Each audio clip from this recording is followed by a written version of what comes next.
A gente esquece de gravar.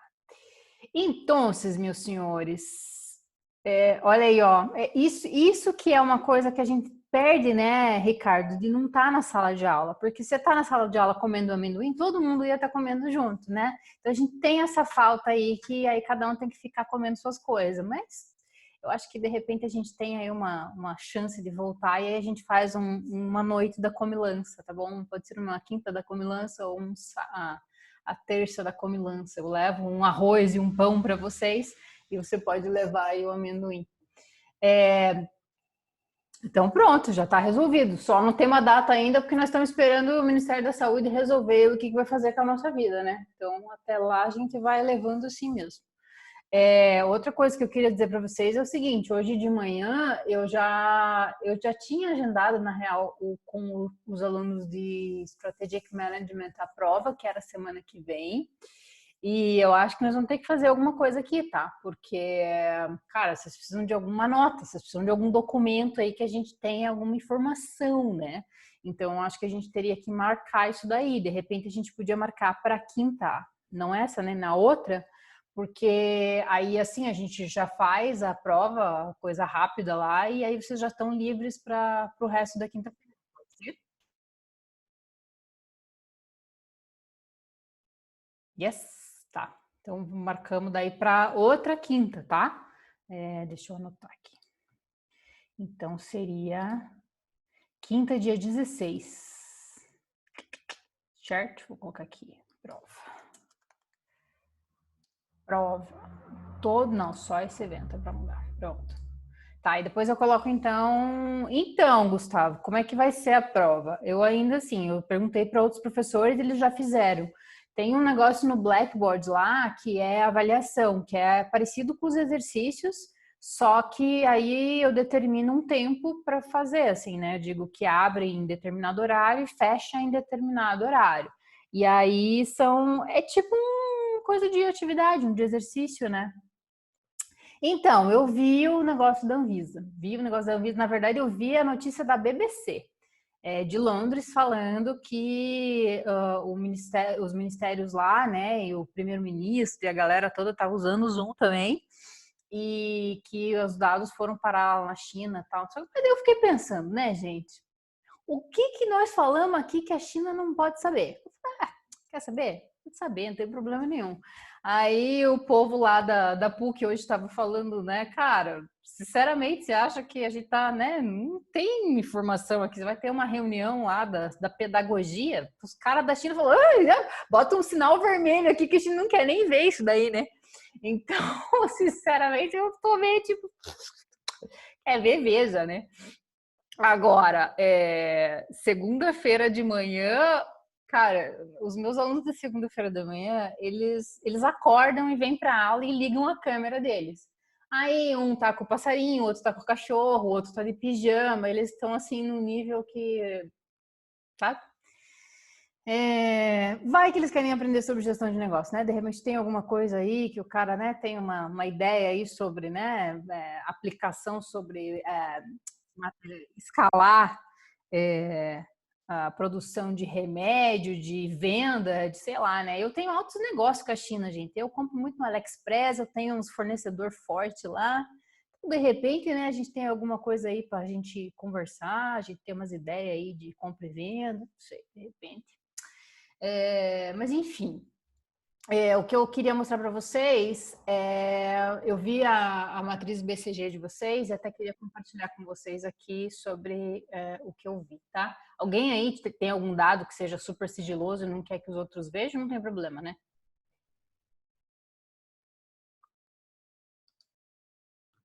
Não? Eu vou assumir que não tem. Pera aí. Eu vi alguém falando aqui, bem na hora que eu troquei. Acho que não, tá bom. Então, tá, peraí.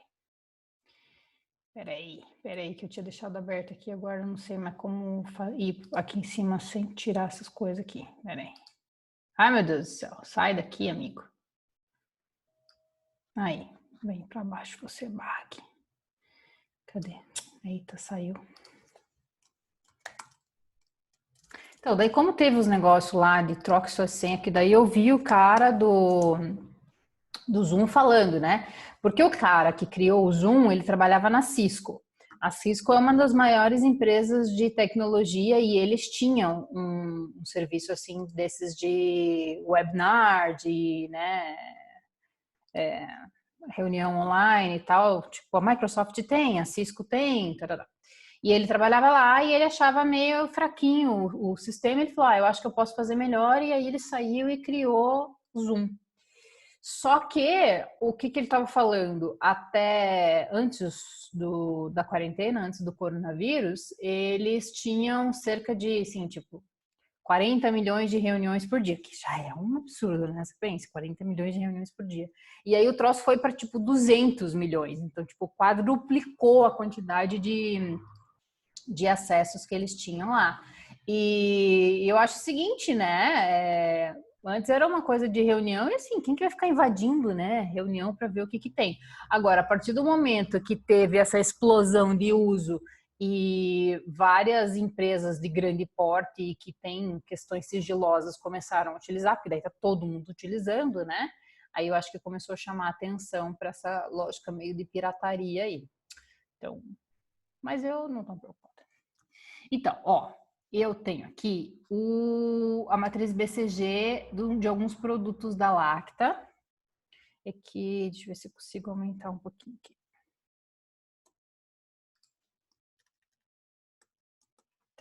Tá. Dá para ver, né? Tá. Então, daí vocês colocaram aqui, isso a gente entrando, né? Não é a gente falando. Se vocês quiserem botar o áudio aí para me responder e me falar o que for, pode ser também que daí é mais fácil do que eu conseguir ler, tá? Então, o que essa equipe colocou, né? Colocou o diamante negro e o ouro branco aí. Então, pegaram produtos diferentes chocolates da Lacta, né? E fizeram a análise aqui. Aí, como vaca leiteira, colocaram o sonho de valsa e o bis, então, assim, com crescimento de mercado baixo, na opinião deles, né? O sonho de valsa e o bis, mas com bastante participação do mercado, com crescimento de mercado e com um bom market share, então Diamante Negro colocaram o ouro branco. Com um market share baixo, tem ali aqueles com uns troços dentro lá, né? Tipo cookies, não sei o que lá. E os lactas, que são novidade, né? São coisas mais novas que eu acho que eu vi agora há pouco tempo, eles falando de maior teor de cacau e não sei o que lá.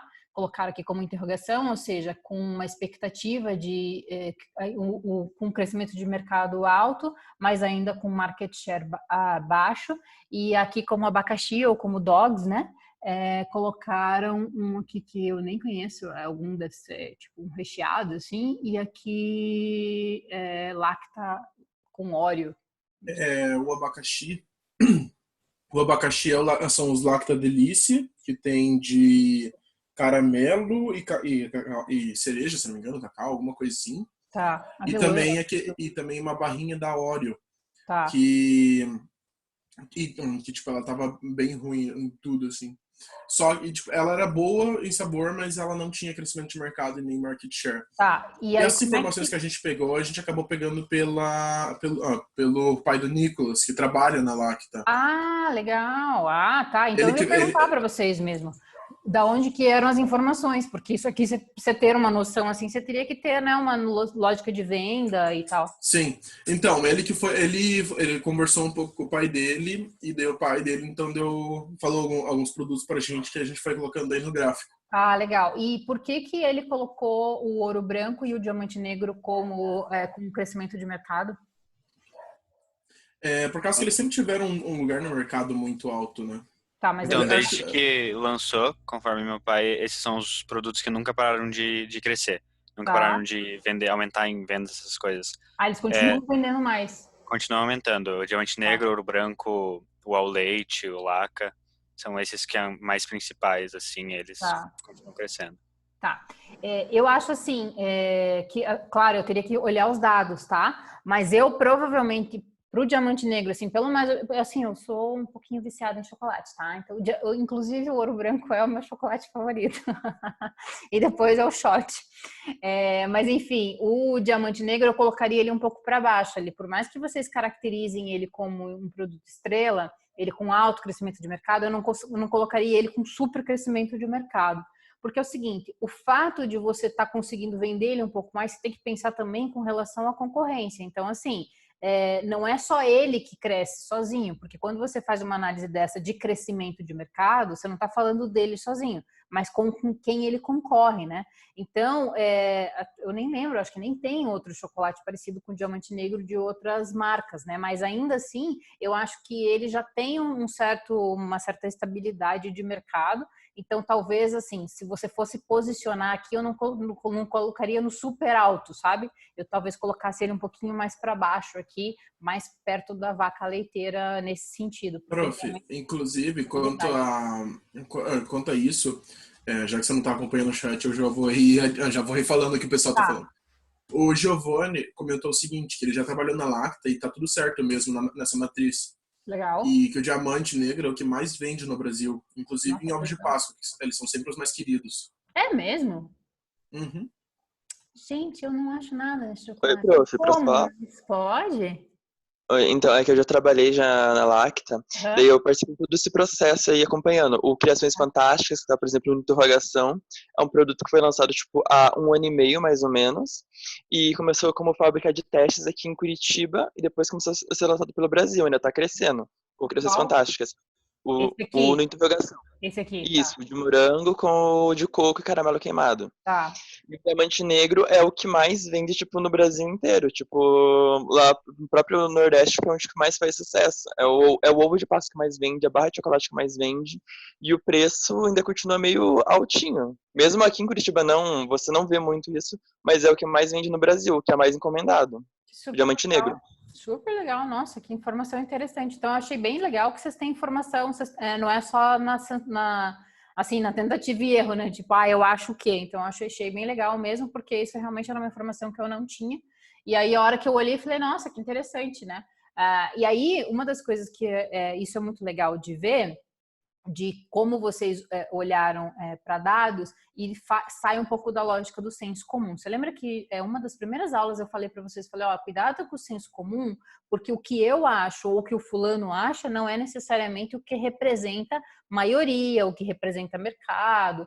E aí eu tinha falado que tinha uma certa crítica, inclusive, para consultores, né? Porque daí o cara chega lá na empresa sem muito, assim, entendimento do que acontece naquele mercado e quais as características daquela empresa ou daquele setor que ele está atuando, e aí o cara joga coisa no senso comum, né? Então, tipo, eu acho que é isso. E aí, quando você tem dados, você consegue ver a realidade realmente escancarada ali, né? Então, você fala, cara, o diamante negro é o chocolate que mais vende. Então, assim, se me perguntassem, eu não chutaria nesse diamante negro, porque eu não, né, de fato, eu não conheço a realidade desse mercado especificamente da Lacta. Mas eu achei super legal que, com vocês terem os dados, vocês conseguem ver isso de uma forma mais clara. E isso é uma coisa importante para a gente pensar, por quê? Porque quando a gente vai fazer algum tipo de análise, a gente tem que se embasar em algum tipo de dados. E os dados não são só tipo, eu acho que, né? Porque assim, o meu orientador, por exemplo, o chocolate favorito dele é o Bis, não o ouro branco, né? Que seria o meu favorito. Então, assim, talvez se a gente fosse perguntar para ele, ele colocaria aquilo que ele acha, que é a preferência dele, né? E não a preferência do mercado em geral, que daí a gente teria alguma lógica aí de market share. Então, achei bem legal que vocês colocaram informação que tem alguns dados, né? Para a gente conseguir ver isso. Bem legal mesmo. Então, Prof, inclusive, você tinha citado também quanto a essa questão de o achismo, digamos assim, contra a realidade, né? Quando você estava comentando quanto à questão das forças e fraquezas e as oportunidades e as ameaças sobre aquela atividade que você passou, que a gente não tinha como, muitas daquelas informações que você estava pedindo não tinha como a gente colocar, porque a gente não tinha consultoria, digamos assim, dentro da empresa. Exatamente. Então, assim, isso é bem importante para a gente, quando a gente pensa em gestão, Porque aí a gente vai tomar alguma decisão, porque assim, se eu olhar esse portfólio de produtos, você sabe mais ou menos o que pode ser problemático ou não, né? Então, assim, se a gente fosse analisar agora e falar sempre para mim, olha, a gente precisa ver aonde que a gente vai colocar dinheiro aqui.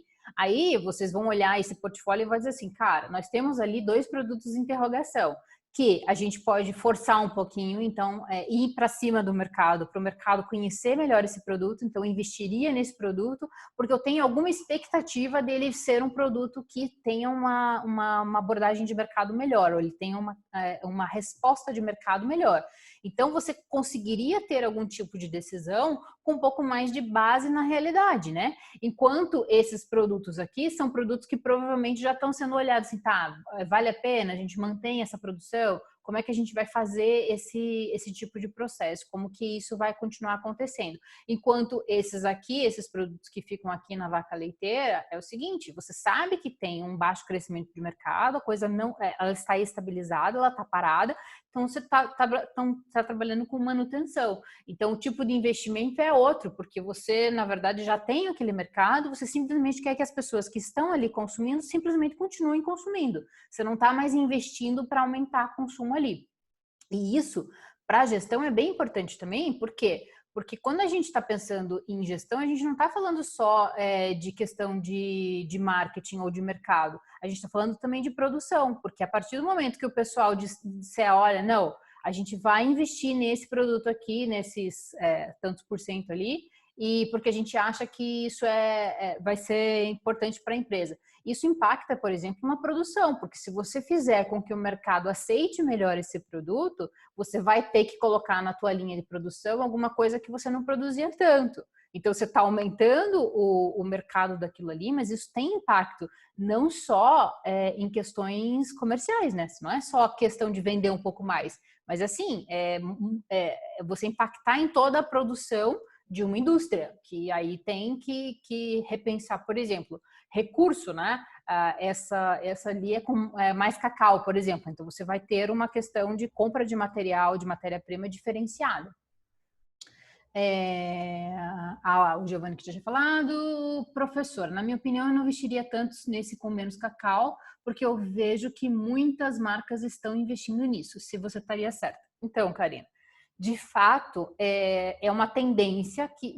E assim, quando a gente fala de questões de tendência, o que a gente tem que lembrar muito nós somos um mercado ocidentalizado, então a gente tem características muito próximas ao consumo, principalmente americano, e tem bastante influência do mundo europeu também. E aí, o que acontece? Muito do que se faz aqui é uma representação do que acontece fora. Então, há vários anos, tem um movimento muito forte em torno de tudo que é da gastronomia, tudo que é da comida, de você voltar para aquilo que é mais simples, entre aspas, mais básico, mais da terra, sabe essa coisa aí o povo tá falando, fala com o cara da fazenda, planta em casa, usa menos produto químico, menos aditivo, menos açúcar. Então essa lógica aí você ter um tipo de produto que tem mais cacau, que é a coisa mais cara que você tem no chocolate, e menos açúcar, é uma tendência principalmente ocidental, dessa coisa assim de ser mais saudável, entre aspas, de não ser tão abusivo com açúcar e tudo mais.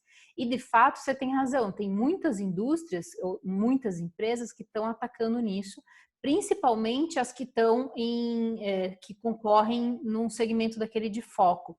Você lembra quando a gente falou das estratégias genéricas do Porter, que ele falava sobre custo e sobre diferenciação, e que daí ele falava, embaixo tem o pessoal que está mais focado, que está mais direcionado. Então, se você pensar nessa indústria especificamente dos chocolates com maior nível de cacau, você tem inclusive empresas de menor porte que estão atacando muito isso, porque esse é o diferencial delas. Agora, o que acontece? Quando você pulveriza demais, aí você vai lembrar daquela lógica das forças do Porter. Você daí traz para dentro da concorrência muita gente que não estava naquela concorrência. Só que você ser um grande que está dentro de uma concorrência com pequeno sempre tem muito, muito benefício. Porque o que acontece? para a Lacta produzir um negócio com maior número de cacau não é exatamente um super problema, porque isso já é matéria-prima dela. E a outra coisa é que ela tem uma distribuição gigantesca, é homérica. Então você acha Lacta em qualquer buraco do Brasil. Se eu for aqui no posto da esquina da minha casa, vai ter um produto da Lacta, enquanto não vai ter um produto Cacau Show, por exemplo, que só vai vender nas suas lojas próprias. Então a capacidade, a capilaridade que a Lacta tem, que Nestlé tem, que Coca-Cola tem, é muito grande. Então você acaba abrindo um pouco o teu leque de produtos justamente para aproveitar a capacidade que você tem de estar na ponta de distribuição. Então isso é uma lógica assim de diferenciar um pouco no produto, né? Então você não fica com um produto só, então você não fica só com aquele produto teu estrela ali, mas é uma lógica de aproveitamento também daquilo que você tem. Então não é só um aproveitamento de linha de produção, porque assim, a maioria dos chocolates produz em linhas relativamente semelhantes, né? Eu até lembro que conversando com as crianças que estão, né? As pessoas que estão tratando de câncer em geral, leucemia e tal, elas não podem comer nenhum derivado de amendoim. Por quê? Porque o amendoim tem não é bem um fungo, é um treco lá, uma bactéria, não sei, qualquer coisa assim, que é característico do amendoim, já está em todo produto que tem, todo amendoim tem, só que as pessoas saudáveis não tem problema. Então eu posso comer amendoim, o Ricardo pode continuar comendo seu amendoim aí de boa, que tá tudo tranquilo, porque as pessoas com uma imunidade alta não tem problema nenhum com isso, come tudo certo. Só que quem está tratando leucemia e está fazendo tratamento de quimioterapia, acho que é esse negócio aí, ó, Isabela, não sei, aflatoxina, não sei. É um negócio assim, é um negócio assim, né? Não sei o que é o nome, mas é um negócio, tá? Do amendoim lá. E aí o que eu sei? Que era um dos problemas, assim, porque às vezes a gente tinha criança lá na casa e as pessoas queriam doar chocolate. E aí os médicos já deixavam, eles já sabem disso. Eles já falavam, ó, você não pode comer nenhum chocolate que não seja o alpino, ou tinha uns lá que eram uns específicos. E aí você falava, mas qual que é o problema de comer, sei lá, o Lacta 100% chocolate, que não tem amendoim na fórmula? É que passa na mesma máquina. E aí, quando você passa na mesma máquina, você pode ter traços. Então, se você olhar atrás da embalagem do chocolate 100% chocolate, você vai ver que diz assim, pode conter traços de amêndoas, amendoins e não sei o que lá. Exatamente, na mesma esteira que foi o chocolate. Exatamente, é isso aí, Giovanni. Não pode ser da mesma esteira que passou o outro chocolate. Então, e assim, para você ter uma linha de produção só para um chocolate é bastante difícil, porque é muito caro, né? E não compensaria a produção. Então, se vocês forem olhar atrás dos chocolates ali, vocês vão ver que mesmo que sejam chocolates que não tenham amendoim ou outras coisas na sua receita, vai dizer lá, pode conter traços de. Pode não ter traço de nada, mas também pode ter, porque eles passam na mesma linha ali de produção. Então, é essa lógica aí, né? Você também aproveita uma estrutura que você já tem para produzir coisas diferentes e pegar mercados diferentes, porque o tipo de mercado que consome um chocolate com maior nível de cacau não é o mesmo da criança, né? As crianças não consomem normalmente esse tipo de chocolate, elas consomem chocolates com muito mais açúcar, com aqueles morango dentro, aquelas coisas assim, maravilhosa. E aí, essa linha é uma linha um pouco mais adulta. Então, também a gente tem que pensar um pouco nisso. Quando a gente vai fazer tomada de decisão com relação a produtos, serviços, aquilo que a gente vai ofertar, não é só uma lógica só de mercado, assim, é mais um produto, é mais uma coisa para eu me preocupar. Mas é uma lógica que ela acaba englobando outras coisas que a gente vai pensar.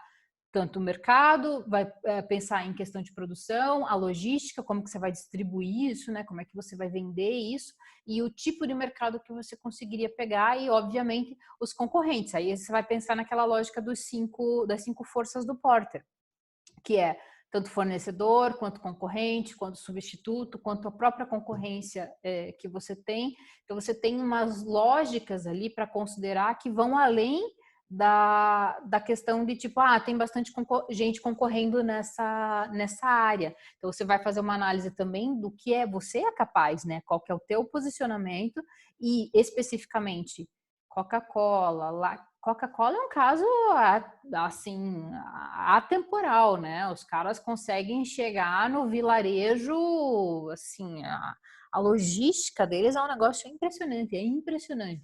Então, não é só o produto em si, mas é a capacidade e a capilaridade para você chegar em determinados mercados e fazer com que esse mercado consuma aquilo que você está produzindo, né? Então, assim, cara, a gente já tá na logística, né? Você vê assim como uma aula realmente que extrapola todas noção aqui. Vamos lá, deixa eu ver aqui. Então, vamos para frente. A Coca-Cola não dá alegria? Não dá? Eu sou meio viciada, sabe? Eu tomo só Coca Zero, porque, né, eu tenho problemas graves com açúcar e tal, eu quase não posso comer açúcar, mas, putz, cara, é tenso a quantidade de cafeína que tem lá, gente. Tá, esse aqui é um pouquinho, eu não consegui aumentar muito, ficou um pouquinho difícil de eu aumentar, eu consegui ler aqui à tarde, mas aqui não consegui aumentar muito bem aqui, tive que achar. Mas os meninos estão fazendo uma comparação com os cortes de cordeiro, né? Tipos de corte de cordeiro. É alergia que você tinha falado, não alegria. Pior que não dá, né? Se bem que tem bastante gente que tem alergia a corante, né? O meu sobrinho, quando ele era pequenininho, ele tinha alergia a corante. Ele ficava tudo empipocado e a mãe dele não sabia o que era. Daí foi fazer os testes lá e era corante. E Coca-Cola tem corante, né? Tem várias coisas que tem corante. Fanta, por exemplo, obviamente, tem corante. E ele tinha alergia de um corante laranja. Então, aí se não tem, não sei, eu não tenho alergia, mas enfim, né? Aí o meu sobrinho tinha, e a gente sabia que era o corante número tal, laranja. Só que aí, o que acontecia? Ele não podia tomar Fanta, ele não podia comer Doritos. E aí, ele tem um irmão que é 1 ano mais novo. E aí, quando eu saía com eles, obviamente, eu deixava e falava, o que vocês querem? Aí, o irmão dele, filho da mãe, sempre escolhia Doritos e Fanta, porque ele sabia que ele não ia ter que dividir. Então, olha, essas coisas aí começam a dar nas infâncias, depois a gente não sabe o que dá os problemas quando a gente é adulto, é por causa dessas coisas, porque a gente fica privado na vida pelos nossos irmãos. Então, tá. As alergias aí têm mais problemas do que simplesmente empipocar as crianças. Elas têm problemas sociais aí também, porque as crianças ficam se fechando o pau depois. Enfim, né? Então, vamos lá. Então, os meninos colocaram aqui como produto estrela a paleta do cordeiro, a costela como vaca... Muito bom, né? Costela como vaca leiteira, o lombo como uma interrogação e o pernil como um produto abacaxi.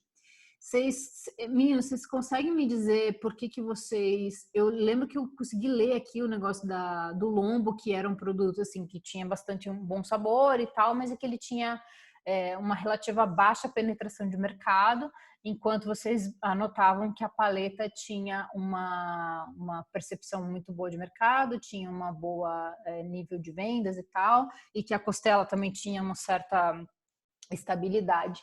Agora, do pernil, eu não sei o que vocês queriam dizer com isso. Vocês conseguem me dizer aí?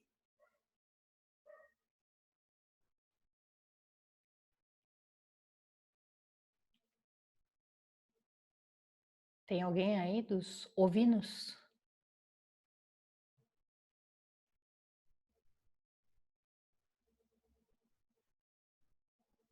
Não tem ninguém dos ovinos? Eu não sei quem que é. Deixa eu ver. O Lucas, o Pedro, a Beatriz, a Melissa e o Paulo César. Não tem ninguém de vocês aí?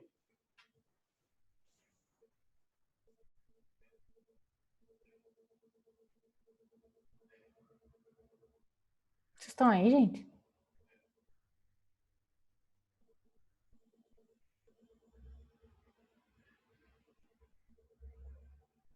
O que foi isso, gente? Uma pausa? Uma pausa dramática? Tá todo mundo alérgico aí, que no taquei amendoim na história, taquei corante na história. Vou passar então, porque pelo jeito não estão aí. Peraí. Ah, eles estão estão discutindo pelo WhatsApp. Faz você! Não, Ricardo, mas será que era outro Ricardo? Acho que era outro Ricardo, então, né? Tem outro Ricardo, acho. Eu não sei. Tá, aí aqui a gente tem uma da BR Foods, que né, agora é dona de Sadia e Perdigão, que eram duas marcas que concorriam entre si.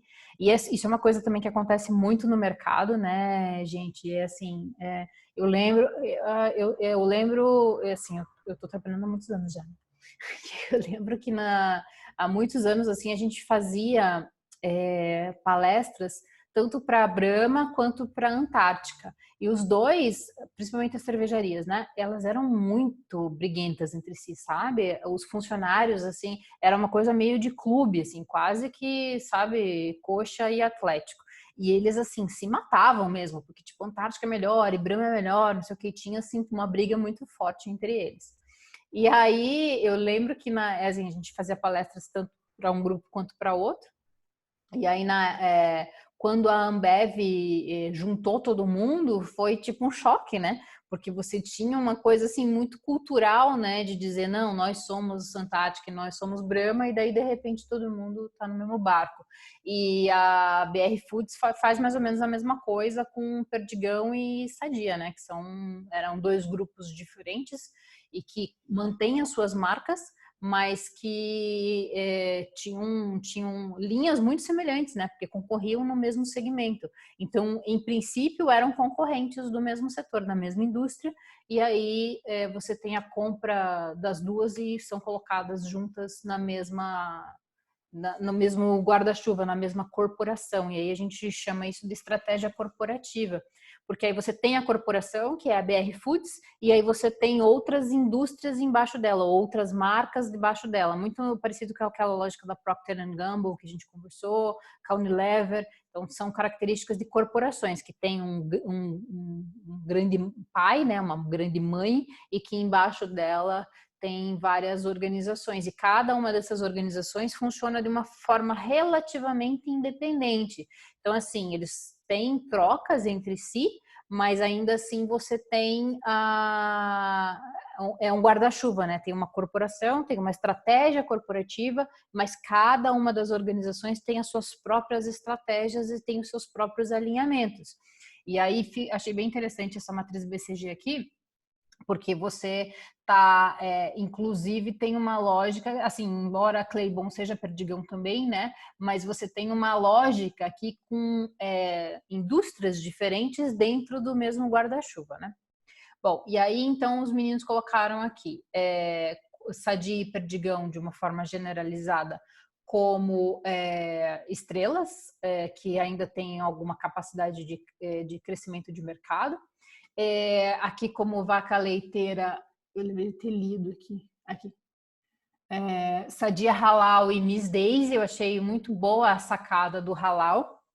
Para quem não sabe, Halal é um jeito específico de produzir a comida com algumas regras que são regras religiosas. Então, são grupos religiosos que só consomem de empresas que produzem de determinada forma. Não é islâmico, né? O halal é islâmico, né? Coloca uma marca separada da Perdigão. Legal, Isabela. Obrigada pela informação. Perfeito. Então, tipo, Perdigão, eles devem estar considerando toda aquela parte de embutidos e tal, enquanto a parte de soja e derivados ali estão colocando como Claybon e outras coisas, deve ser, né?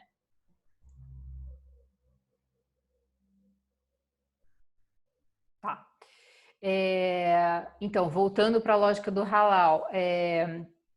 Então, assim, são negócios Porque aí os caras falam assim, olha, eu até compro de vocês, e isso normalmente é um mercado internacional, a gente não tem um mercado nacional tão forte aqui a esse ponto, né? Não tem tanta expressão, mas a gente tem um mercado internacional que importa muito as coisas que a gente tem aqui no Brasil e mercados com características religiosas muito fortes. Então, seria, por exemplo, o caso do halal, que é o mercado para o segmento islâmico, e aí os islâmicos dizem, olha, a gente compra, mas tem que ter determinadas regras. Então, eu lembro de ter visto era um setor era da BR Foods, inclusive. Só eu não lembro se eles estavam representando Sadia ou Perdigão, não sei, enfim. Mas era isso. Daí, assim, tinha lá era tipo um representante da religião que ficava dentro da fábrica, ele vinha lá da região dele, né? Não sei, eu não lembro exatamente de onde que o cara era, mas enfim, ele vinha de uma representação dos islâmicos e ele ficava lá na fábrica para verificar se todos os procedimentos estavam sendo seguidos.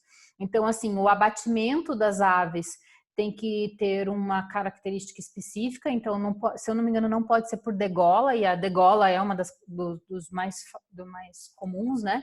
Aí não podia ser degola, eu acho, e não podia... Acho que daí porque não podia ter muito sangue, alguma coisa assim, não lembro exatamente o que era.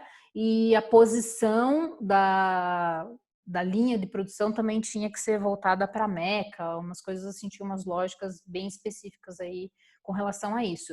E isso é um segmento muito específico, né? Então, assim, você tem um mercado muito estruturado para isso. E aí eu achei bem legal a hora que vocês colocaram, tipo assim, cara, isso aqui vende muito bem, só que não vai crescer o mercado, né? Você não tem muita expansão para esse tipo de mercado aí, já que a coisa está, de certa forma, estabilizada. Então, eu achei bem legal terem colocado esse exemplo ali. E aí colocaram o Miss Daisy também, né? Que são aquelas tortas congeladas e tal. E aí Claybon aqui tá como um produto cachorro ou abacaxi. E achei bem legal, porque de fato, né? Como é que chama? O nome chique é vegetal. Tem que ser abatido por um muçulmano, na hora do abate tem que ser pronunciado o nome de Allah e o animal tem que estar voltado para Meca, além de diversas outras regras. Era isso mesmo, Isabela. Era bem, ó, o pessoal aí da veterinária manja das paradas, né? Era isso aí, tinha que ter o cara lá. Eu lembro assim, que o cara que estava abatendo, ele era, o muçulmano era o cara supervisor ali, o cara que executava, acho que não necessariamente não precisava ser, até porque, né, ia ser praticamente, acho que impossível ter tanto muçulmano para ficar batendo frango. Não sei, mas acho que lá especificamente os caras tinham aceitado que o supervisor era muçulmano e que daí tinha todas essas regras aí de abate. Então, voltando aqui para o nosso creme vegetal, como é que é, margarina? O jeito chique de falar que o povo fala? Creme vegetal? Não é creme vegetal, não é vegetal, tá, né? Que tá, de soja. Achei bem legal, porque obviamente tem outras marcas que são muito mais fortes, né? Que aí tem Becel, tem Doriana, tem outras marcas que são muito mais expressivas do que Claybon. Só que aí, como a Karina estava perguntando, tá, mantém esse produto ou não mantém o produto? Aquele negócio, né? Você tem algum tipo de mercado ali, você consegue manter a tua produção e o troço não tá dando prejuízo, até vai, né? Agora, a partir do momento que começa a dar prejuízo ou fica no 0 a 0, aí talvez não compense ter esse tipo de produção. E esse Grabbits, que eu não conheço, ou Grabbits, não sei, tem produtos não fabricados por outras empresas, mas não possuem relevância no mercado. O que eles produzem? A Isabela estava nesse grupo, né?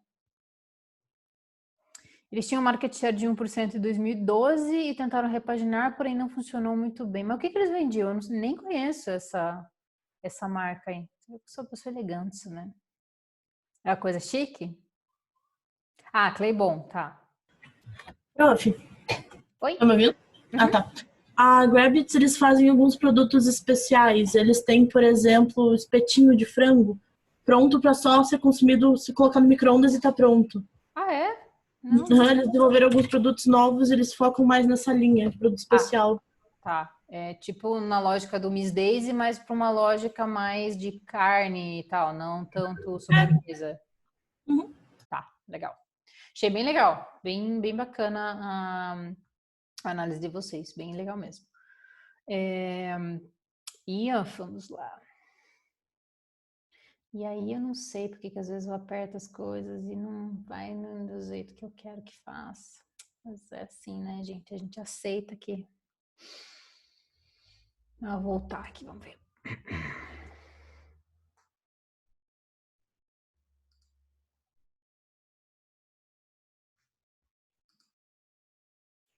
Eu não sei porque que às vezes ele faz isso, mas acho que tinha mais um. Será que eram os 3 mesmo?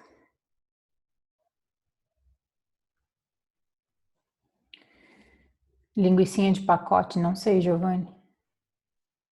O grupo de vocês não foi criado no Blackboard, Samuel. Ixi, eu tenho que resolver isso aí. Então, tem que criar. Você me passa depois os nomes, porque daí fica mais organizadinho para eu saber quem que entregou, quando que entregou, tarará, tá bom? Acho que é melhor. Ah, esse aqui, então, ó, eu tinha visto, é da Avon, né? Acho que é da Avon. Olha lá, tá aqui, ó, viu? E aí, então, colocaram como produto estrela a linha Renew, e eu com vitamina C como estrela. Esse aqui que é tipo um foil, deixa eu ver como é que ele chama aqui na Avon. Linha Relaxing Beauty, alfa aparelho de limpeza facial. Aí aqui, como produto em interrogação, o Rimmel Euphoric, isso aí. E o batom Power Stay de longa duração como um produto abacaxi ou produto cachorro, né?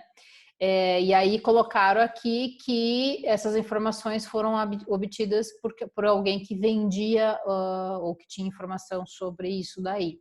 Eu achei interessante esse produto aqui, porque esse aqui é um produto... Ah, Giovanni, fala aí pra gente, Giovanni. Porque assim, isso aqui tem vem vindo de algum tempo, né? É uma marca americana que lançou isso aqui, o primeiro, assim, que é um tipo Ultrasonic, que é lá super limpo, não sei o que lá. E eles vendiam na Sephora, na Ulta e tal, é relativamente caro. Mas e eu não sabia que a Avon já tinha esse produto aqui. É o Foreo, né? Exatamente. Manda aí, Giovanni. Esse é um produto, então, que você... Oi. Então, é porque assim, eu tenho minha amiga que dela trabalha pra Avon, um dos clientes que ela trabalha é a Avon, e ela Tá, também trabalha com a revendedoria, tipo, as mulheres que tá, revendem Avon. E tá. esse foi um dos produtos mais procurados, tipo, no fechamento do ano, quer dizer, não mais procurados, foi um dos que normalmente sempre vendiam. Tá. Quando começou, por exemplo, essa moda das blogueirinhas tá usando essas esponjas pro rosto e tudo mais, foi daí quando começou, tipo, a estar sendo vendido por aí. Não é algo que vende muito, mas é algo que sempre, tipo, sobrou, vende, tipo, num combo e estão comprando ele também. É Entendi. algo, tipo, que não é muito vendido, mas é o que normalmente vem, tipo, dentro que elas pedem, caso ofereça, a pessoa vai e compra. Tá, e esse rímel ali, essa máscara, vocês colocaram como interrogação porque não com relação a... É, isso, esse rímel daí é um rímel novo que foi lançado faz pouco tempo. Tá, Daí é um produto tipo lançamento que agora que está sendo começado tipo, a ser vendido e o pessoal quer ver como que se sai em vendas. tá, entendi. E o Power Stay, por que que vocês colocaram como abacaxi ou como dog ali? Porque é algo que normalmente tipo não é muito tipo comercializado, normalmente só pelas revendedoras, por exemplo, é só revendido tipo para ir fechando meta, não é algo que tipo tem muito investimento, não é algo que você vai ver tipo muita produção, só tipo algo tipo vendido. Uma linha de batom e tá Tá, ali, sempre legal. é revendido. Tá bom, legal. Esse aqui eu tenho um pouco da dúvida ainda, porque assim, normalmente quem tá nessa categoria aqui são produtos bem estáveis no mercado. Eles são produtos assim que eles já tiveram aquela curva de crescimento e já estão muito estáveis. Vocês lembram que eu mostrei aquela curva para vocês, né? Você tem o começo do produto, ele tende a subir, subir, subir, subir, e aí você tem um momento que ele fica parado e aí ele cai. Eu trabalhei quando teve a revista do Power Stay. Power Stay esse batom aqui faz muito tempo que eu não compro Avon, gente. Eu adorava ver as revistinhas, mas não sei mais como é que tá. Então, assim, é uma linha, o mundo da maquiagem é um mundo que eu conheço bastante, mas especificamente a Avon eu não tenho muito acesso mais, eu não sei muito bem o que tá rolando. É relativamente novo, mas esse Foreo, Karina, que não é Foreo que chama, ele chama outra coisa aqui, né? Mas é uma... Euphoric. Então, ele é relativamente novo, né? Deve ter o quê? 1, 2 anos? O Euphoric foi lançado na metade do ano passado. Então eu acho um pouco novo ainda para ele ser um produto vaca leiteira, tá? Porque se a gente considerar o tempo Não, tá falando do aparelhinho ali? É, Do aparelho faz 2 anos daí, deixa quieto. 2, tá. Então precisaria dar uma analisada em dados. Tipo, mais ou menos o que o... eu também acho, Daniela, que o pó compacto, essa linha, assim, bem mais estável, assim, da Avon, seria uma linha mais vaca leiteira. Aqueles batons lá que custava, tipo, 5, 6 reais também, sabe? Que tem desde, tipo, forever and ever. Aqueles... na minha época tinha os... Eu vou parar de falar sobre isso. Aqueles perfumes que sabe que tinha o vidrinho, ele é tudo assim, cheio de pontinhas, assim, sabe? Ai, meu Deus do céu, não quero nem lembrar disso daí. Muito bem, tá bom. Mas vocês entenderam a lógica da matriz BCG, né? Eu achei que os trabalhos ficaram bem legais. Bem legais. Deixa eu encerrar aqui, eu quero mostrar umas coisas novas para vocês. Muito bem. Então, muito obrigada, senhores. A parte do BCG foi muito boa, muito legal e tal. E aí, a gente resolve essa lógica aí de estratégia. O fora eu lembro que as pessoas achavam legal, mas acabavam não comprando ele sozinho. Tipo, a pessoa comprava mais coisas, é isso? Quem não compra mais coisa na Avon, né, Karina? Você pega a revistinha lá, você cobra 3 coisas a cada vez. Você sabe como é que é? Essa é a lógica da Avon, né? Você vender ali meio... no combo. Entendi. Tipo, compra isso, já vem isso e tal isso, né? Tá. Muito bem. Então, a gente fecha aqui a parte de estratégia, tá? Então, assim, essa parte de introdução à estratégia, que a gente falou sobre estratégia de posicionamento, falou de análise Pestel, falou de SWOT, falou das 5 forças, falou que estratégia sempre está relacionada a algum tipo de desempenho, né? Algum lugar que eu quero chegar, então sempre tem uma lógica assim de plano e de processo para chegar naquilo que eu estou querendo chegar, né? Então você tem sempre uma medida de desempenho, aonde eu quero chegar com aquilo que eu estou projetando, com aquele planejamento estratégico que eu estou fazendo, e aí esse ferramental em torno aí da estratégia que a gente tem.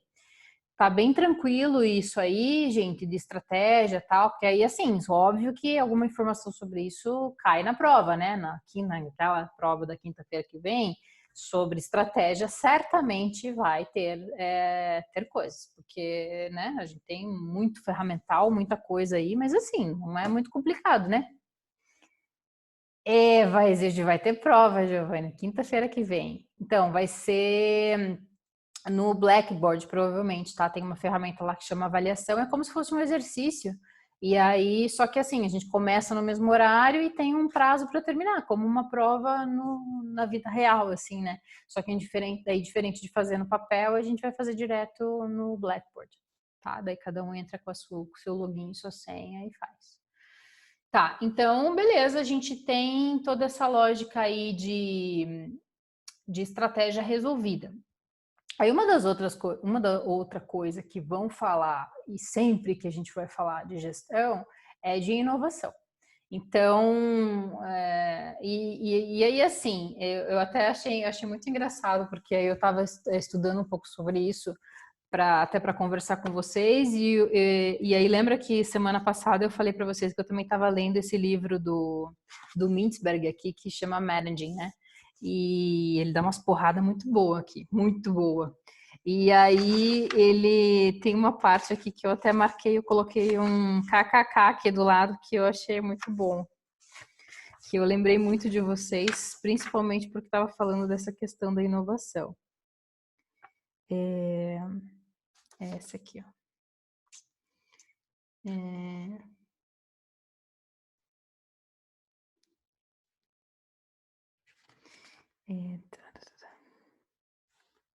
Aqui, ó, muito bom. Aí eu coloquei, eu escrevi aqui em cima do livro dele, eu coloquei isso aí, Mintzberg, quebra tudo. Ele começa assim, ó. Assista a uma conferência sobre gestão. Vai provavelmente começar com uma afirmativa. Vivemos numa época de grandes mudanças. Quando ouvir isso, olhe para as roupas de quem que está vestindo.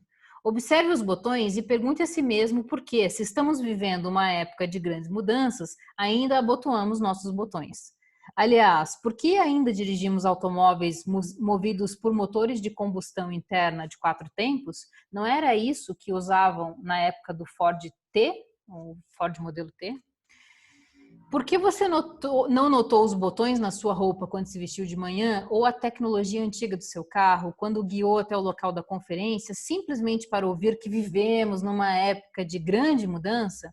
Afinal de contas, quando chegou ao trabalho mais tarde, você realmente notou que o Windows fez mais uma mudança em seu sistema operacional. A verdade é que nós só notamos o que está mudando e a maioria das coisas não está mudando. A tecnologia da informação está mudando.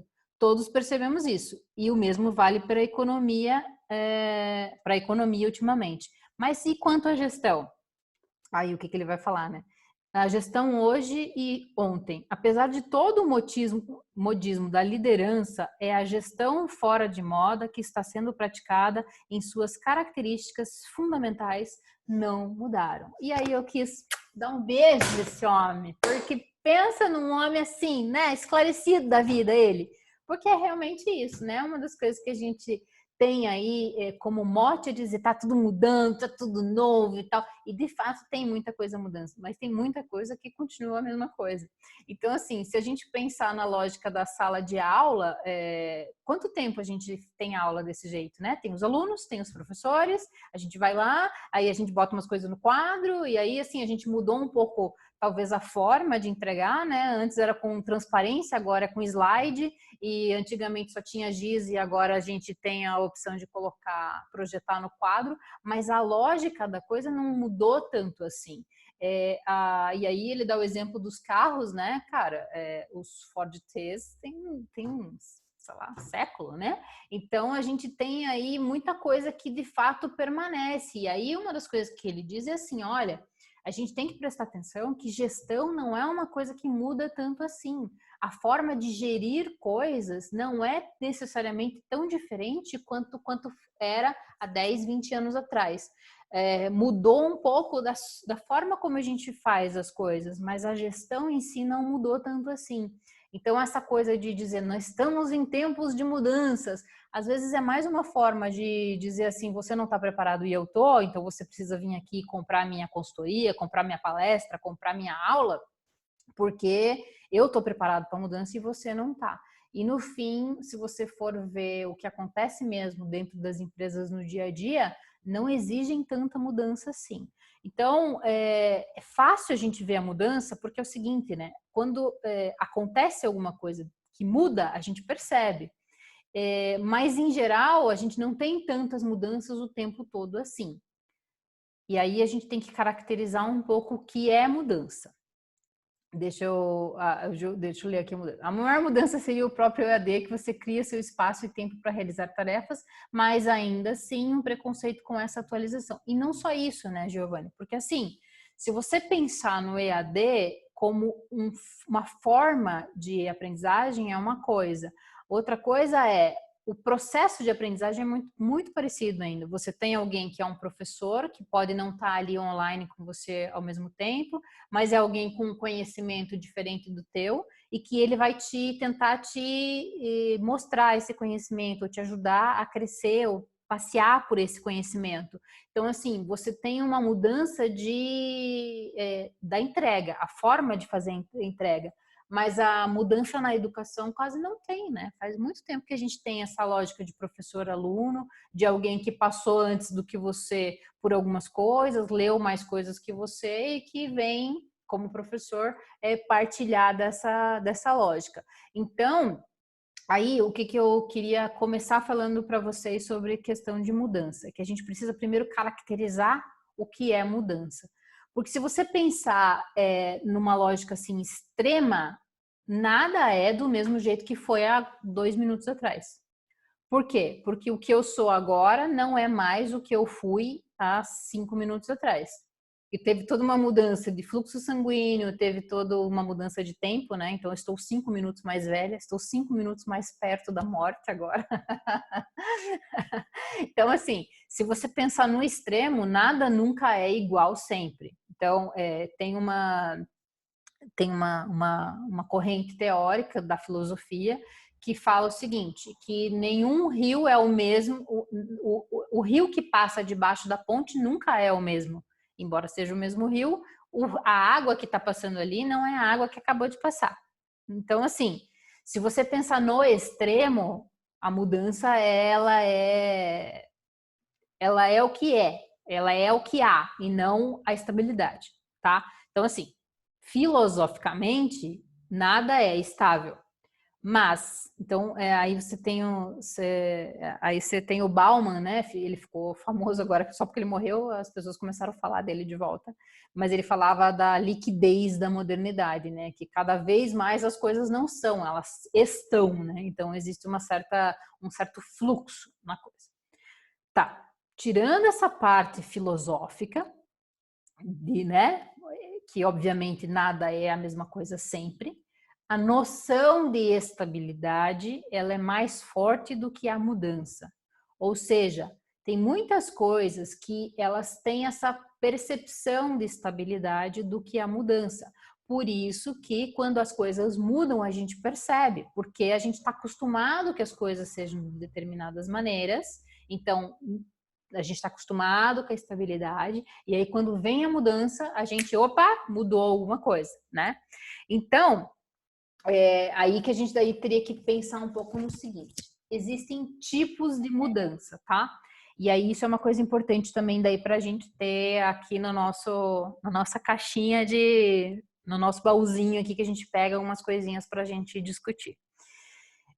Quando eu vou falar de mudanças, eu tenho as mudanças incrementais e as mudanças... Deixa eu ver como é que ele está usando aqui, mas a mudança mesmo, tá? Deixa eu ver se tem um nome aqui para eu usar. Eu queria usar o mesmo que está aqui. Mas tá. A lógica da mudança incremental é o seguinte: são incrementos em algumas coisas. Então, são mudanças que elas não são tipo, era água, ficou vinho. Era tudo presencial e ficou tudo online. Não são mudanças assim, pá. A mudança incremental são assim, você vai incrementando coisas numa outra coisa, e aí você tem mudanças que a gente chama de mudança incremental.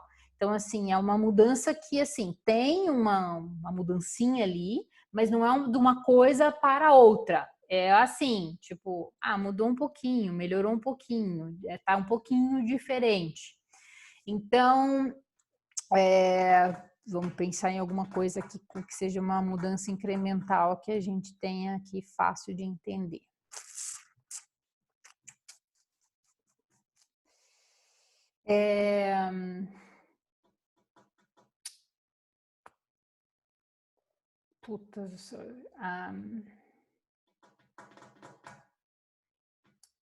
Aqui eu não sei se seria um bom exemplo, mas tipo o leite. A gente tem um determinado momento, a gente vendia só o leite pasteurizado, né? Então ele era leite, continuava sendo leite, continua sendo leite, mas a gente só pasteurizava. Então ele era coletado lá, ordenhado, botava no saquinho, né? Ele processo, na verdade, para ele não separar muito gordura de líquido, e aí então você pasteuriza ele e vendia no saquinho. E aí o leite estragava em 3, 4 dias, porque afinal você tinha o problema de ele ser cru, né? Então você não tinha muito o que fazer. E aí a gente entra naquele processo de UHT, né? Que é Ultra High Temperature, que é você subir a temperatura do leite super rápido, ele esquenta e esfria e aí você mata tudo que, né, deveria matar lá, sei lá, você faz tipo uma esterilização do leite lá e aí enfia dentro das caixinhas de UHT, as caixinhas Tetra Pak, né, que inclusive a Tetra Pak tinha até pouco tempo atrás a patente dessas caixinhas aí. E aí, então, é o seguinte, você tinha um leite que era pasteurizado, agora você tem um leite que continua sendo leite, mas ele é um leite pasteurizado e UHT. Então, a lógica, assim, são mudanças que são... É que essa, assim, eu tô pensando se essa é uma mudança incremental, porque não é tão pequena assim, né? Então, eu tô com poucos exemplos de mudança incremental. Mas vocês entenderam a lógica, né? Que a mudança incremental tem a mudança, mas tem mudanças incrementais. E as mudanças incrementais são as mais frequentes, que a gente vê com mais frequência. São coisinhas que vão mudando. Então, tipo, era assim, e agora não é mais assim. Então, assim, são coisas pequenas que não mudam necessariamente o status da coisa, ou não mudam necessariamente ou totalmente a coisa, mas você vê que tem alguma coisinha a mais ali. Tem uma mudança, tem um incremento na coisa, tá? Entenderam essa lógica da mudança incremental?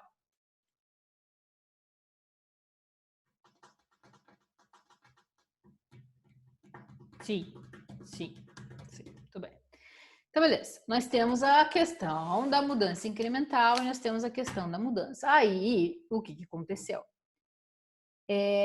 O povo ficou bem louco, porque aí eles falaram, nós vamos ter que dar um jeito de administrar isso daí, porque mudança é um negócio bom, o mundo está mudando, mudança maravilhoso, nós temos que dar um jeito aí de fazer as mudanças serem geridas por nós.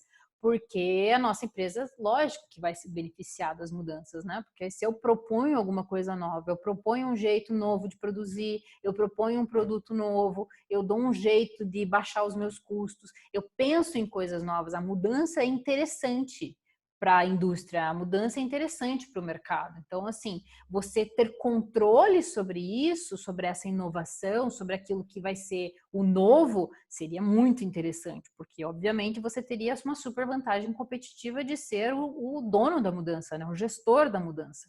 Então, o que aconteceu?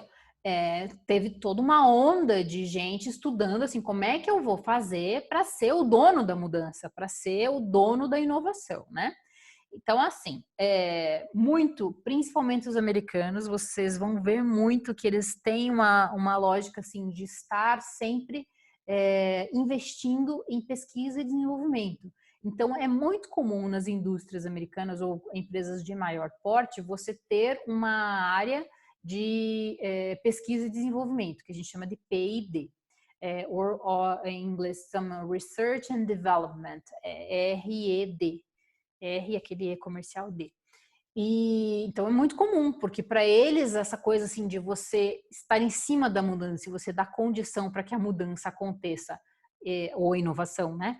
Debaixo do teu teto é sensacional. E aí a outra coisa que os americanos também se preocupam muito é com a patente, que é o direito de você utilizar aquela mudança, aquela inovação para você. Então você diz, não fui eu que criei, então eu tenho o direito de utilizar essa mudança porque fui eu que criei ela ou foi dentro da minha empresa que isso aconteceu. Então a lógica de patente nos Estados Unidos também é muito forte, porque assim, é uma proteção daquilo que você criou, daquela inovação que ela é sua. Por isso que eu disse para vocês do exemplo da Tetra Pak, né? Então, o grande trunfo da Tetra Pak é ter criado aquela embalagem que ele tem tipo um alumíniozinho por dentro, né? Eu não sei se aquilo é alumínio, mas é tipo um metal, né? Que protege o material ali dentro. Vocês conhecem, né? Vocês conhecem a embalagem Tetra Pak, né?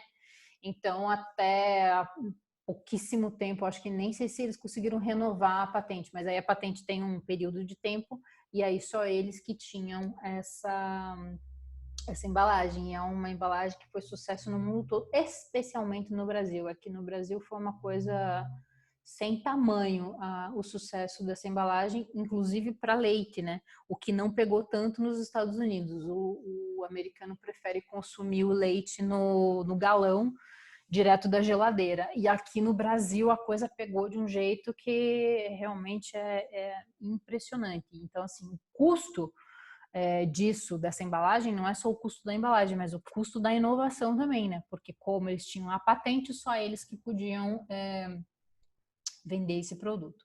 Então, como eu disse para vocês, teve um povo tudo assim desesperado para dizer como é que faz para controlar essa mudança, controlar a inovação.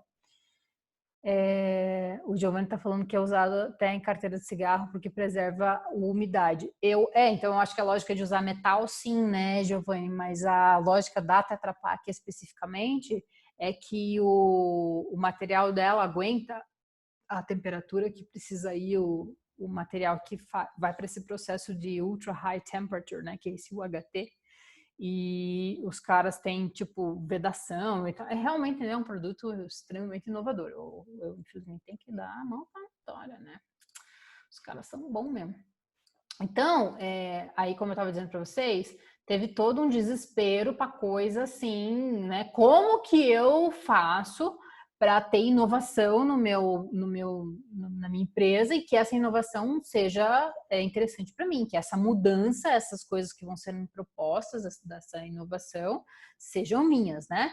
Então, assim, criaram vários fluxos de coisas, assim. Então, tipo, olha, você tem que ter incentivo. Então, você tem que incentivar os teus trabalhadores ou as pessoas que trabalham naquele lugar a darem sua opinião, a terem ideias, encorajamento da supervisão. Então, você tem que ter líderes, tem que ter o chefe que vai lá e fala para o cara, olha, vai lá, você consegue, você faz, você pode, nananã.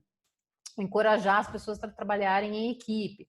Então, né, sabe aquela lógica de duas cabeças pensam melhor que uma. Então, tipo, vamos fazer todo mundo junto, trabalhar em equipe vai ser bom. Você tem liberdade para fazer, então você é livre para pensar em coisas diferentes, em coisas desafiadoras. Ausência de impedimentos organizacionais, né? Tipo, então não tem uma regra que diz que você não pode isso, não pode aquilo. Isso seria extremamente importante para você ter um ambiente criativo e você ter um trabalho desafiador no sentido de que aquilo te dá uma capacidade de perceber que tem algumas coisas ali para serem resolvidas, tem coisas ali que poderiam te ajudar a ser inovador ou resolver problemas que poderiam ser de interesse da organização. Então, isso aqui são estudos do povo dizendo assim, olha, como ter um ambiente de trabalho criativo e inovador, onde a sua empresa seria uma empresa criativa e uma empresa inovadora. E que, assim, é muito bonito, né? Mas a gente tem que daí ter uma apreciação um pouco crítica disso daí, né? Por exemplo, ausência de impedimento organizacional. Quais são as empresas que conseguem, de fato, não ter algum tipo de impedimento de a pessoa fazer aquilo que ela quer porque ela acha que aquela experiência vai ser interessante para a empresa? Especialmente empresas de alguns tipos, de algumas características especiais. Por exemplo, as empresas que são burocráticas por excelência. Então, empresas que são, por exemplo, que tem linha de produção. E aí tá lá, a gente estava falando da Sadia e da Perdigão agora há pouco, né? Você tem uma linha de produção, a forma de produzir é sempre a mesma, porque você não pode perder o ritmo, né? Senão o frango passa sem cortar a asa e dá problema. Então, assim, se tem um ritmo muito constante naquela produção, assim, como é que você não tem impedimentos organizacionais a ponto de ter uma capacidade de expressão criativa dentro de uma linha de produção de corte de frango, entendeu? Então, tipo, é um pouco complicado isso, porque aí fica uma coisa um pouco ideológica. Então, claro que algumas empresas, por suas características particulares, vão ter mais acesso a esse tipo de ambiente de trabalho criativo do que outras. Então, eu separei aqui para mostrar para vocês, por exemplo, um caso típico que foi a criação do Gmail. O Gmail é o e-mail do Google, vocês conhecem, né? Tá aqui, eu acho. Aqui. Eu peguei até, eu escrevi, eu sabia, né, que ia retornar alguma coisa. Então, essa aqui era uma reportagem de 9 anos do Google, é de 2013, né? Então, já faz mais 9, é isso? Mais 7, né? Então, mas tudo bem, não tem problema. E aí a matéria aqui fala o seguinte, né? Hoje um dos produtos mais populares do Google, o Gmail, completava 9 anos, né? Em 10 de abril de 2004, ou seja, então há 16 anos, né? Anunciavam que a empresa passaria a oferecer um serviço de e-mail. Não seria surpresa se o Google pensasse em criar Gmail em algum momento, mas ele só surgiu na época graças à reclamação de que um internauta fez sobre os serviços de e-mail então presentes no mercado. Eu reclamava que de todo o tempo arquivando mensagem ou tentando encontrá-la, comentou Larry, então presidente de produtos do Google, ou seja, ele mesmo, né, estava chateado, ele é o presidente do Google. Quando ela não estava fazendo isso, ficava louca deletando e-mails porque era obrigada a se manter abaixo do limite de 4 megas. Então ela perguntou, vocês não podem resolver isso? Essa situação chamou a atenção de um engenheiro da empresa e ele resolveu botar a mão na massa, colocando o Gmail dentro do projeto de 20% do tempo. Os funcionários precisavam gastar um dia da semana trabalhando em algo que lhes interessasse. O Gmail nasceu com 3 novidades e daí tal, sensacional, um negócio maravilhoso que passou a acontecer. Então, assim, na verdade, o que eu estou querendo chamar a atenção aqui para vocês. Como característica de uma empresa de tecnologia e uma empresa de inovação, Google entendeu que eles deveriam dar 20% do tempo dos seus funcionários para que eles fizessem projetos pessoais, projetos que interessavam a eles. Então, coisas assim, tipo, eu tenho vontade de testar um jogo diferente, eu tenho vontade de fazer um negócio assim, um negócio assado. E aí o Gmail surge de um desses tempos livres do cara. Então, o cara era um engenheiro de software, provavelmente, né? E aí, dos dias de trabalho lá, dos 5 dias de trabalho dele, um dos dias ele tinha livre para se dedicar a projetos não pessoais, mas projetos pessoais, mas que tenham algum tipo de ligação com a empresa, né? Tanto é que o produto é do Google e não do cara, né? Então, assim, o Google está pagando um dia para o cara para eles pensarem em coisas que estão além das suas atividades rotineiras. Agora, então assim, o que eu queria mostrar sim, né? Você incentivando esse espaço para inovação e tudo mais, você tem algum tipo de retorno, você tem alguma informação nova que pode sair ali, você pode inclusive ter produtos super interessantes e lucrativos como o Gmail, saindo disso daí. Agora, a pergunta é, quais são as empresas que têm capacidade para isso? Ou seja, quais as empresas que têm um funcionário que tem condição de pagar um dia de um funcionário por semana para ele fazer projetos que ele achar interessante. Por exemplo, numa linha de montagem, não tem como você tirar o cara ali para ele fazer, quer dizer, né? O custo seria muito, muito alto. Na operação lá do halal do cara lá, você não tem como tirar o cara dali porque ele está fazendo um procedimento que tem que tem um momento específico, um tempo para acontecer. Então, não é qualquer empresa que consegue esse tipo de situação. Então, assim, a gente acaba se identificando muito com essas histórias de sucesso, mas também a gente tem que pensar o seguinte, quantos milhares de funcionários o Google tem que está pagando esse dia extra, esse dia a mais que o cara faz as coisas que ele quer, mas quantas dessas coisas não dão em nada também, né? Então, tem uma questão aí para ser considerada. E quanto a sua empresa teria para colocar de recurso para que isso acontecesse, né? Então, obviamente, todo mundo quer ter grandes mudanças, grandes inovações, coisas super interessantes acontecendo dentro da sua empresa, mas tem um certo pagamento, né? Que você tem que adiantar, você tem que dar uma condição para que isso aconteça. E não necessariamente você teria condições de fazer isso em qualquer empresa, em qualquer indústria. Então, assim, como eu mostrei para vocês aqui, num mundo ideal, para você ter um ambiente mais criativo, você teria todas essas coisas aqui que o cara está propondo, né? Incentivo, a supervisão, ter liberdade, você ter trabalhos desafiadores, ausência dos impedimentos organizacionais, tarará. Mas assim, isso no mundo mais ideal do que de fato você conseguiria fazer. Então, assim, sabemos que tem coisas que incentivam a inovação? Sabemos. A gente consegue manter isso o tempo todo?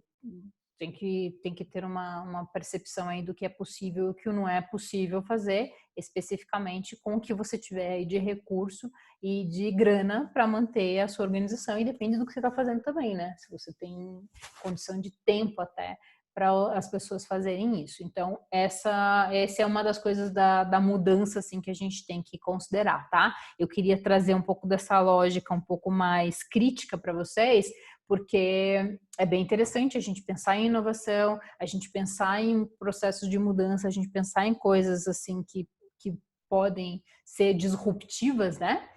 Até mostrei para vocês lá, numa das últimas aulas presenciais que a gente teve, aquela ideia do design sprint, né? Que é aquela coisa de você ter uma ideia e chegar até um momento de você fazer um protótipo, prototipar aquela ideia para você testar e tudo mais. Isso são todas formas de gestão da inovação. Mas aquele negócio, de novo, né? Você tem que ver também até onde que isso é possível de ser gerido e como que você faria isso em termos de grana, recurso e tudo mais, tá? Então, assim, a gente tem um panorama geral aqui sobre inovação e sobre mudança com essas coisas aí. E aí falamos de um conceito importante que é a questão da mudança incremental, tá? Que não é aquela mudança assim, tipo, pá, mudou tudo, é só pequenas coisinhas que incrementam alguma coisa. Entendido até aqui, gente?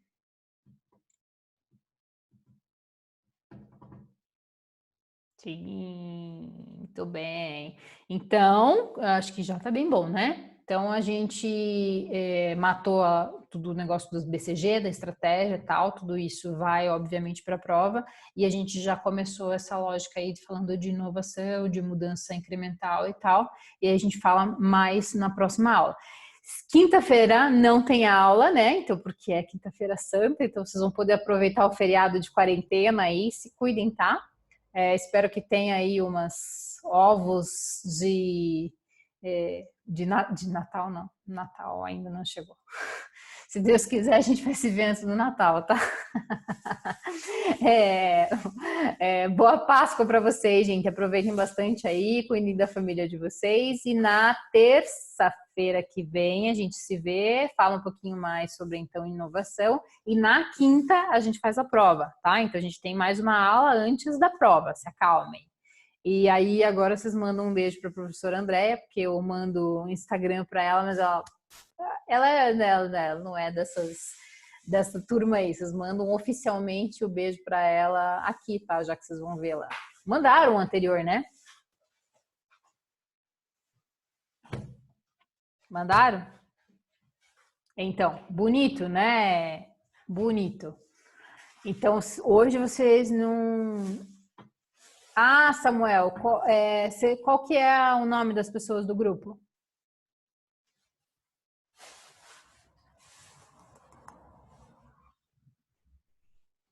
Me dá os nomes, que daí eu ponho lá. Aos demais, senhores, muito obrigada por terem vindo. Deixa eu até parar de gravar aqui, né?